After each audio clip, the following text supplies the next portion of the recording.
بسم الله الرحمن الرحيم.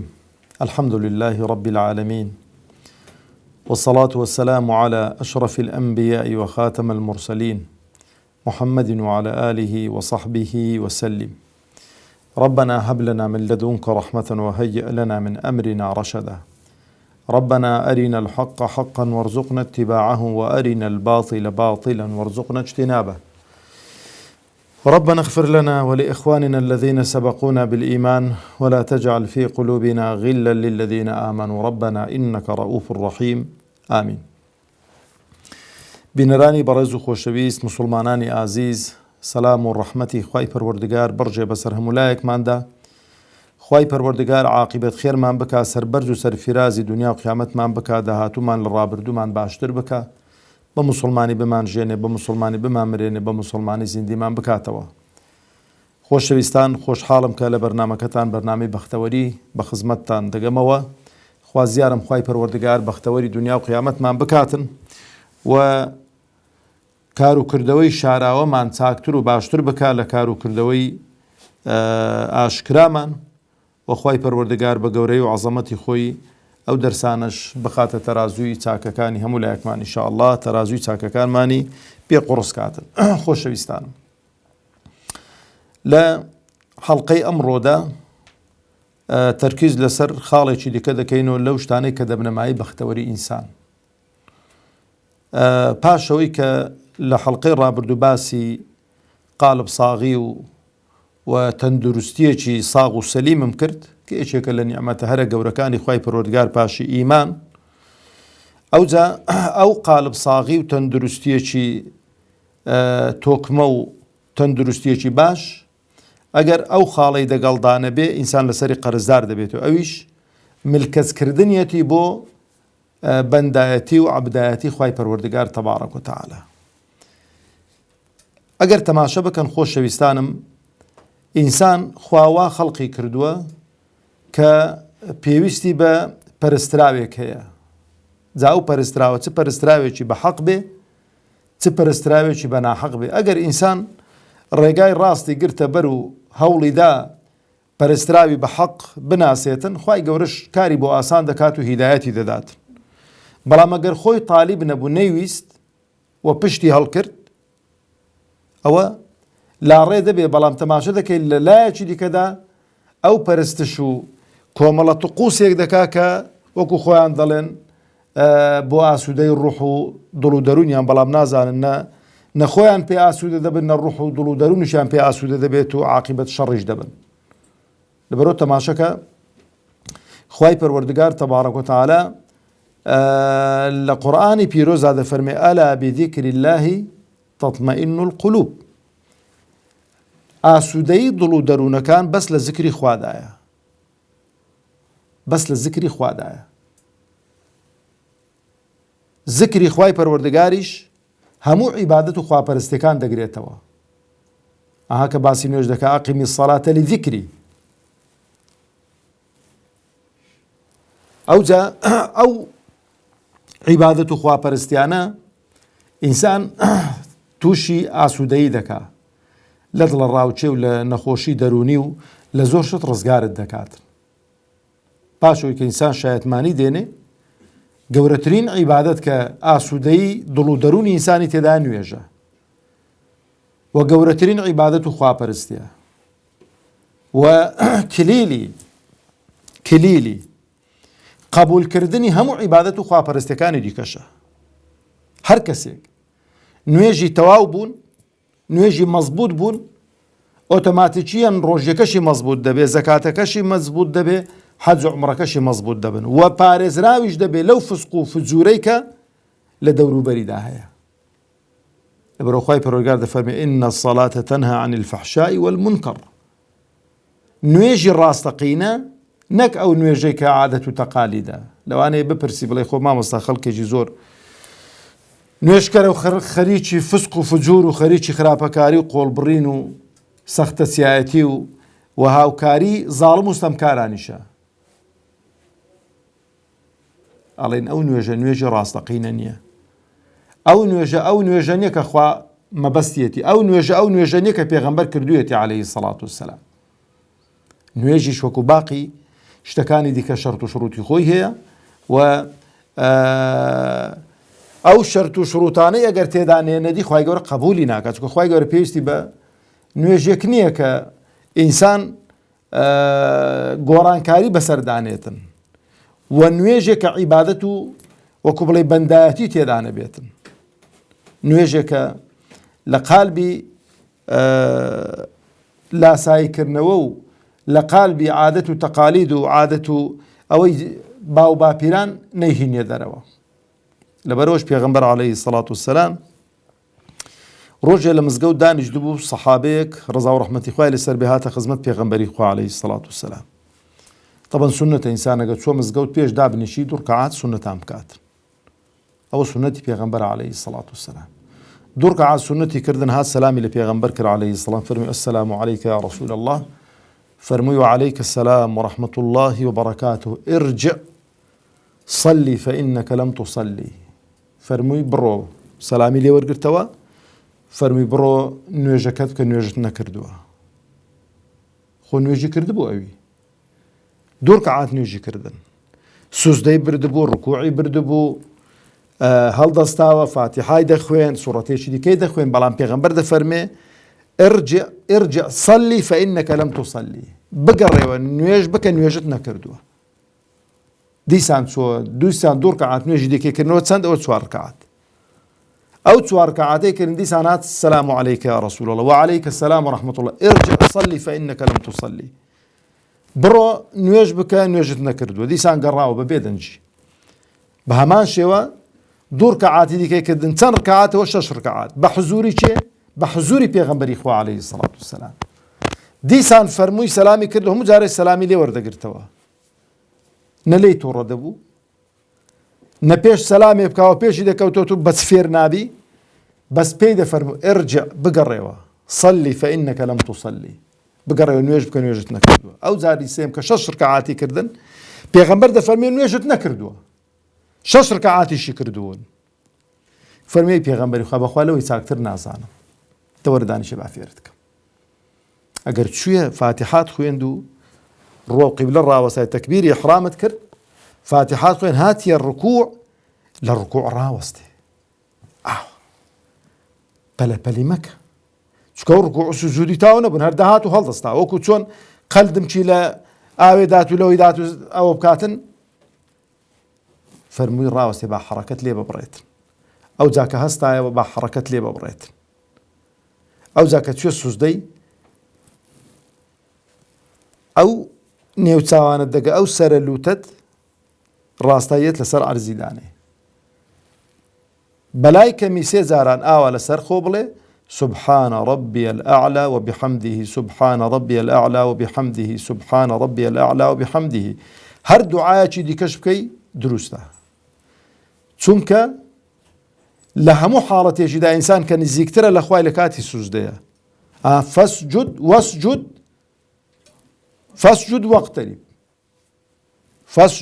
واقترب، کە توێ سوزدەی لە هەموو حاڵەتێکی لە خوا نزیکتری. ئەو جا هەڵدەستێەوە مابەینی سوزدەکان با حەرەکەت لێ ببڕێ، ربي اغفر لي وارحمني، یان ربي اغفر لي ربي اغفر لي، ئەو جا بڕۆ سوزدەی تا حەرەکەت لێ دەبڕێ، ئەو جا ئاوا فێریکە، ئەوە نوێژە. هیوایە 4 ڕکعات نوێژانت بە دەقەچی نابات، 4 ڕکعات نوێژانت دەقەچی نابات تەواو بیت. خواشی زۆر پێ قەرزداری خۆیە، وەکو کەئەنەما ئەو دنیا هەموو لەسەر شانم لی ڕاوەستاوە. عیبادەت و خواپەرستیەکان کاتێک ئینسان پێیان ئاسوودە دەبێ و ئینسان لیان سوودمەند و بەختەوەر دەبێ کە وەکو خوا فەرموویەتی پێغەمبەر کردوویەتی عەلەیهی سەڵات وسەلام ئینسان ئەنجامیان داتن، ئینسان ئەنجامیان داتن. لەبەرەوە پێغەمبەری خوا عەلەیهی سەڵات وسەلام پێچەوانەی بەختەوەری چییە؟ ناخۆشی و ناڕەحەتی و ئەوانەی پێغەمبەر هەر کاتێکی عەلەیهی سەڵات وسەلام تووشی ناخۆشی و ناڕەحەتیەکی باە چی دەکرد؟ دەست و نوێژێکی دەشوت، دەهات 2 ڕکعات نوێژی دەکرد و ئیسراحەتی دەکرد. یان بە بیلالی دەفەرموو کە ئەمری بە بیلالی دەکرد کە بیلال بانگ دە ئەریحنا بیها یا بیلال، تووشی ئاسوودەیی و بەختەوەری و ئیسراحەتمان بکە واستە بەو بانگەی واستە بەو نوێژانەی کە لە دوای بانگ ئەنجام دەدرێن.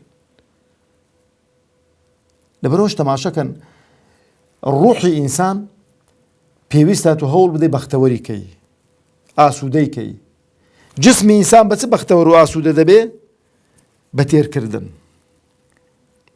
تینووە ئاوی دەیە، برسیە تێری کەی، غەریزەکانی تێرکەی، ئەو جسمە بەختەوەر دەبێ، خۆشگوزەران دەبێ، خۆشحاڵ دەبێ. بەڵام ڕوحی ئینسان کە ئەسڵەکەیە بە چ بەختەوەر دەبێ؟ بە غیدایە کە بۆ خۆی لە بەرزەوە هاتووە ڕوح، لەلایەن خواوە هاتووە ڕوح، ئەو خواردن و خۆراکەی کە لەلایەن خواوەشەوە هاتووە بۆ تەغزیەکردنی ئەو ڕوحی بەس بۆی بەختەوەر دەبێت. لەبەرەوەش تەماشەکە کۆمەڵە خەڵکانێک کە لە ڕێگای ڕاستەقینەی ئیسلام لایەن داوە و ڕێگایان ون کردووە، ئیوا هەیە بەختەوەریەکەی لە یۆگایدا دەبینیت. دانیشتە طقوسێکی بۆ خۆی داناوە، وەڵا ئەوە بۆ ئاسوودەی ڕوح و دڵەکانە. ئیوا هەیە مەسەڵەن تەماشە دەکەی لە کەنیسەی بەختەوەری خۆی دەبینیتەوە. سەرۆکی ویلایەتە یەکگرتووەکان تەماشە دەکەی کە یەکەم جار کە دەردەچن، پێش هەموو شتێکی دەچن لە کەنیسەی طقوسی دینی وەکو بڵێ سوپاس و ستایشی خوا دەکەن. ئەو سەرۆکە ئەلمانیا دۆڕاوانەی ئەو وڵاتانەی ئێمە بە کوردستانی خۆشمانەوە، هەندیان خۆ پێزل و هەندیان خۆ پێ گەورەیە، لە خۆیان ناوەشینەوە بێن لە مزگەوتێکی کاتێک کە خوای گەورە شتێکیان دەگەڵ دەکات دوور کات نوێژ بکەن بۆ سوپاس و ستایشی خوای پەروەردگار تەبارەک و تەعالا. بەس خوا ڕسوای کردوون و ڕسواشیان دەکات لە دنیا و لە قیامەتدا. منبوزن لە ناو خەڵکی. ئەهات دەبینی یەک بوێری بێتە ناو خەڵک و بەتەنی بەبێ حیمایە و بەزم و ڕەزم و بێ لە ناو خەڵکیدا بگەڕێ. چۆن تەماشە دەکەی بەعزێک لە ئاژەڵ و لە حەیواناتی کە زۆر زەڕی کردوون، ڕێوی مەسەڵەن تەماشەکە، هەندی زەرەرزیان لە خەڵکی داوە دەوێری بێ لە ناو خەڵکی بە پیاسە بڕواتن، هەر ڕاکە ڕاچیتی، هەر ئاوڕان دەداتەوە کەسی لە دنیا. ئیوانیش بە خۆشیان و بە حیمایەکانیشان هەندیان زەرەرزیان بە خەڵکی گەیاندووە، هەر ئاوڕ دەدەن داخوا کەس لە دەوروبەریان نییە بیان کوژێتن، چونکە ئەوان دەزانن چ جەریمە و چ زوڵم و ستەمیان کردووە. ئەو جا کۆمەڵە خەڵکێکی دیکە بەختەوەری خۆی تەماشە دەکەی لە سوزدە و کوڕنۆش و لە طقوسی ئەوە دەبێنێت لە بۆ بوودا، بەڵام ئەو هەمووی موزەیەفە. لەبەرەوەش تەماشە دەکەی خەڵکێکی زۆر لە ئەوروپا خۆی ئینتیحار دەکا، کە خۆی ئینتیحار دەکا خۆ لەبەرەوەی نییە کە مەشهورترین تەماشە دەکەی ممەسیلی هۆلیوود ئافرەتێک پاش ئەو هەموو شوهرە و ئەو هەموو پارە و ئەو هەموو هیچ نەماکەنێکە بەختەوەریەکەی نابینیتەوە، ڕێشی دە ئیسلام ناکەوێ، خۆی لە بەرزترین بینایە فڕە دەداتە خواری خۆی ئینتیحار دەکات. ئافرەتێکی دیکە بۆ خۆی دەژێڕێت و دەڵێ من لە مذەکەراتی خۆی نووسیوێتی، دەڵێ بەختەوەری خۆمم زۆر دەوڵەمەند بوو، هەموو شتێکمە بوو، تەماشەم کرد بەختەوەری لە پارەی دانیە. ئەو جا باشترین و چاکترین سیارەم کڕی، تەماشەم کرد بەختەوەریەکە لەوەی دانی، هەر ڕۆژەکە دوو ڕۆژە لێی بێزار دەبی. لە خانووی چاکترین خانوم کڕی بەختەوەریەکە لەوەی دانە بە هەر ڕۆژێک دوو ڕۆژە لێی وەڕەز دەبی. ئەو جا وتم بەخوا من نەمزانی لە مێردکردنێدایە. مێردم بە پیاوێکی دەڵێ ئەمریکی کرد، ماوەی لەگەڵ دابووم بەختەوەریەکە نەبوو، ئەو لەوی جیابووم و بەیەکی فەڕەنسی، لەوی جیابووم و لەیەکی ڕووسی، هەموم تەجروبەکردن دەڵێ. ئاخری بڕیاری خۆی ئینتیحار کردنیدا. ئەلا بذیکری الله تطمئن القلوب. بەس بە عیبادەت و خواپەرستی ڕاستەقینە بەختەوەریەکە لەوێن دەرەیە. خۆشەویستانم، ئینسان ئەگەر زانی خوای گەورە تەبارەک و تەعالا بۆ خەڵقی کردووە، بۆ هیناویێتە ئەو دنیایە، بەڕاستی دەشزانێتن چۆن هەڵسوکەوت و معاملە بکە. ئەو جا بەختەوەری لە دوای ئینسان کە موفەق بوو بۆ نوێژ، خۆشەویستانم، ئەمە واجباتمان هەیە، سونەتیشمان هەن. واجبات وەکو ڕەبایەکی وان، سونەتەکانیش وەکو شوورەیەکی دەوری ڕەبایەکەی وان. شەیطان خەریکە لەگەڵمان. ئەگەر بەست واجبات ئیکتیفا پێ بکەین، شەیطان لە واجباتی دەست پێ دەکا، واجباتت پێ تەخیر دەکا، نایکەی، کەم تەرخەمی لێ دەکەی، تەمبەڵی دەکەی. بەڵام ئەگەر دەوروبەری ئەو واجباتەی کە ئەو ڕەبایە گەورەیە و قەڵایە گەورەیە شوورەیەکت لێ کرد بەو سونەتانەی کە هەن، شەیطان ناتوانێتن ڕاستە خۆ بێتێرانە، بۆ چکە حرەس و حیمایی هەن ئەو ڕەبایە. لە شوورەکەی ناتوانانی بێتە ژوورەوە خەریکی سونەتان دەبی سونەتێکت پێتەرێک دەکات دوانت پێتەرێک دەکات سیانت پێتەرێک فدای خۆ دەکەوی ناڵی بگاتە واجباتی دەست بە سونەتان دەکەیەوە دیسانە دەگەڵت دەست پێ دەکاتەوە تو دەست پێ دەکەیەوە نایڵێ نزیکی ڕەبایی بیتەوە وەکو کۆمەڵە شەرکەڕێکی چاکت لەناو ئەو ڕەبای دانابن بەرامبەر بە دوژمنان بجەنگن نێڵن ئەو دوژمنانە بێنە ناو ڕەبایەکەی خۆشە ئینسانی ئیماندار بە شێوەیەکی تەندروست هەڵس و کەوت لەگەڵ عیبادات و خواپەرستی بکاتن ئەو نوێژەکان لەو لایدانێ سونەتەکان لەو لایدانێ بەڕێک و پێچی ئەنجامیان دەین ئەو جا لەگەڵ ڕۆژوو طبعاً ئەومان لە فکر نەچێ دەرچێک لە دەرکەکانی بەهەشت دەرکەی ڕۆژۆوانانە ئەو کەسانی کە زۆر بە ڕۆژوو دەبن لەو دەرکەی دەچنە ژوورەوە باب ڕەیانی پێدەگوترێت حیفە ئینسانی ئیماندار بەس مانجی ڕەمەزان بە ڕۆژوو بێت دەزانی کە مانجی ڕەمەزان بە ڕۆژوو دەبێت یەک ساڵی تووشی نەخۆشی دەرونی دەبی دەڵێ بەخواوە هەردە لێمان نزیکە بیتەوە هەندەی لێ دەترسی وەکو شێرێک بێتن ئاوە ڕوبەڕوو بێ بتخواتن هاتەوە ڕەمەزان بەڵام ڕەمەزان مانجی ڕەحمەتە مێڵە ڕەمەزان بڕواتن کە چەند مانگێکی دیکە بە ڕۆژوو نەبیبی ئاها بەس دووشەم و سێشەمان دووشەم و پێنجشەمان بە ڕۆژوو بە تقریبا 3 مانگ و قسوور دەکات ئەدێگە کابرا قووەتی هەبێ ڕۆژێک ڕۆژێک بە ڕۆژوو بێتن 6 مانگ دەکاتن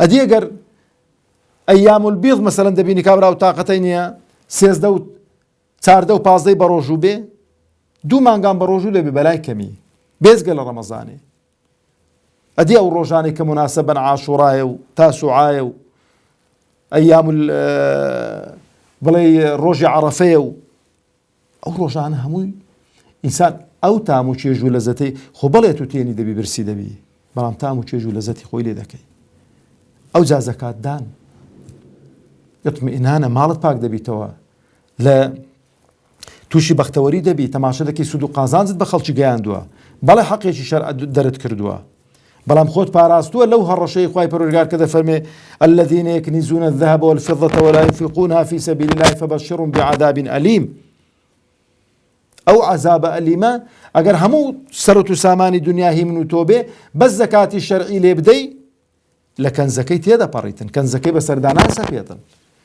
ئەگەر 1 سەنتی دیکە نەکەی خێر و سەدەقە خوای گەورە محاسەبەت ناکا بۆ چکە حەقی شەرعیت لێ داوە بێزگەلەوەی جاگە حەقی شەرعیت لێ ناکە وڵە من دوو خێر و سەدەقەش بکەی هاوکاری مسلمانان بکەی دەزانی چەند بەختەوەر دەبیەت و جا ئەو جا حەج و عومرە جا ئەو جا باقی عیبادات و خواپەرستیەکانی دیکە و زکر و ویردێک کە ماندووبوونی تێناچێتن لەبەرەوەی پێغەمبەری خوا عەلەیهی سەڵات وسەلام ڕوح و گیانمان بە قوربانی بێ کاتێک لێی دەپرسن باشترین کەس چێیە یان چاکترین حاڵەت چاکترین ئینسان دەفەرمێ ئەو کەسێکە مازالە لیسانه رەطبا بذکر الله رەطبا بذکر الله یعنی دائما زبانی تەڕ بێ پاراو بێ بە زکری خوای پەروەردگار دانیشتۆ بۆ خۆی خلق غيبة دكا سبحان الله وبحمده سبحان الله العظيم سبحان الله وبحمده سبحان الله العظيم أو تسبيحاتي دكا لبروا باوكمان بلي إبراهيم عليه الصلاة والسلام كاتك بيغمبر دبيني عليه الصلاة والسلام لسفر إسراء ومعراجة ضل السلام لأمتك بك علينا وعليك السلام يا إبراهيم سلام إخوان سرتوش بيا إبراهيم دەفەرمێ سەلامیان لێ بکە پێیان بڵێ بەهەشت شوێنێکی زۆر خۆشە ئەگەر دەیانەوێت باخچەی بەهەشتیان ئاوەدان بێت و داروباری زیاد بێ با زۆر ئەو زکرەی بکەن سبحان الله العظيم وسبحان الله العظيم وسبحان الله العظيم وبحمده سبحان الله العظيم وبحمده ئەو زکرەی با زۆر بکەن